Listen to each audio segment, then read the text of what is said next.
নরুলিয়ার শেষ মাথায় আর কি আপনার মহুয়া আসতেছে ময়মনসিংহ থেকে, অটোটা আসতেছে কুমড়ি বাজার এই দিক থেকে, আসার পরে ঠিক অটোটার উপরে এই মহুয়া বাসটা করে সরাসরি উঠে পড়ে।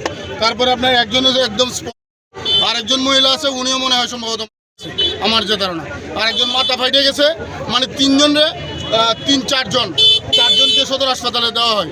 এর মধ্যে আপনার দুজনে মনে হয় রেফার করছে ময়মনসিংহে, আর দুইজন মনে সম্ভবত, একজন তো স্পটেই মারা গেছে, আরেকজন উঠোর মধ্যে মনে সম্ভবত মারা গেছে। আর আহত কেমন আছে মনে হয়? আহত আরো 4-5 জন আছে। বাসের ভিতরে যাত্রী ছিল?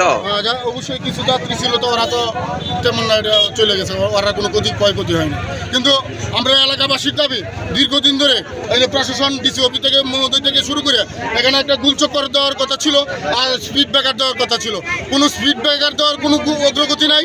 এনে মাহে রমজানের বিগত সময়ও একটা অ্যাক্সিডেন্ট হয়েছে 1-1.5 মাস 2 মাস আগে, পরপর বেশ কয়েকটা অ্যাক্সিডেন্ট হইতেছে, কিন্তু প্রশাসনের কোনো কার্যকলাপের কোনো অগ্রগতি নাই। গতকাল তো এখানে অ্যাক্সিডেন্ট হয়েছে। যে ওনাদের কাছ থেকে আমরা সান্ত্বনামূলক কোনো কথা পাইনি। আমরা এখানে চাই যে 3টা রাস্তার মধ্যে 3টা বিট হবে, আর এখানে একটা গোলচত্বর হবে। এটা আমরা জেলা প্রশাসনের কাছে জোরালো আবদার, এলাকাবাসীর জোরালো আবদার, এই জায়গাতে একটা গোলচত্বর দিবে, আর পাশাপাশি 3টা রাস্তাতে 3টা বিট দিবে। অ্যাক্সিডেন্টটা আমরা এখানে, কিন্তু অ্যাক্সিডেন্টের 5-7 মিনিটের মধ্যে আমরা এখানে 4টা বডি বের করে হাসপাতালে নেওয়া হয়েছে, একটা বডি স্পট ডেড এখানে আছে।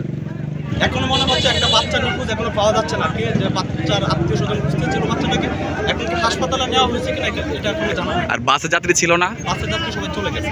ওরা কি আহত হয়েছে কেউ? না, শুধু অটোতে যারা ছিলেন তারা মারা গেছে। আমরা খুলনা ফায়ার স্টেশন থেকে আসছি। খবর ভাইয়া যে একটা দুর্ঘটনা হয়েছে এই 40 বাইপাস। তো আমরা আশা দেখি একটা লাশ পুলিশ উদ্ধার করছে, আর বাকি আমরা গাড়ি সম্পূর্ণ পরীক্ষা নিরীক্ষা করছি, আমরা লাশ পাইনি। তো আমাদের উদ্ধার কাজ এখনো অব্যাহত আছে। এই বাসটা আমাদের সামনেই ছিল, তারপরে ওই পাশ থেকে একটা অটো আইছে, তারপর বাসে স্পিডটা বেশি ছিল, তখন ওই বাসটা কাইটা দেওয়া, মানে অটোটা বাঁচানোর জন্য মানে বাসটা কাইটা দিছে, কাইটা দেওয়া ওই যে ফাগারে পড়ে গেছে, তারপরে অটোটা মাইরে দিয়েছে, মানে কাইটা শেষ করতে পারে না।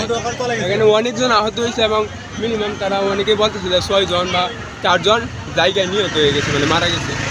আচ্ছা, অনেকেই আহত হয়েছে। কয়জন মারা গেছে শুনছেন? এখানে বলা বলি হইতেছে যে 4 থেকে 6 জন এরকম মানুষ জায়গায় মারা গেছে, একবারে নিহত হয়ে গেছে, আর অনেকে আহত আছে এখানে। বুঝছি, মানে বাসের নিচে চাপাটা পড়ছে নাকি? বাসের নিচে চাপাটা পড়ছে।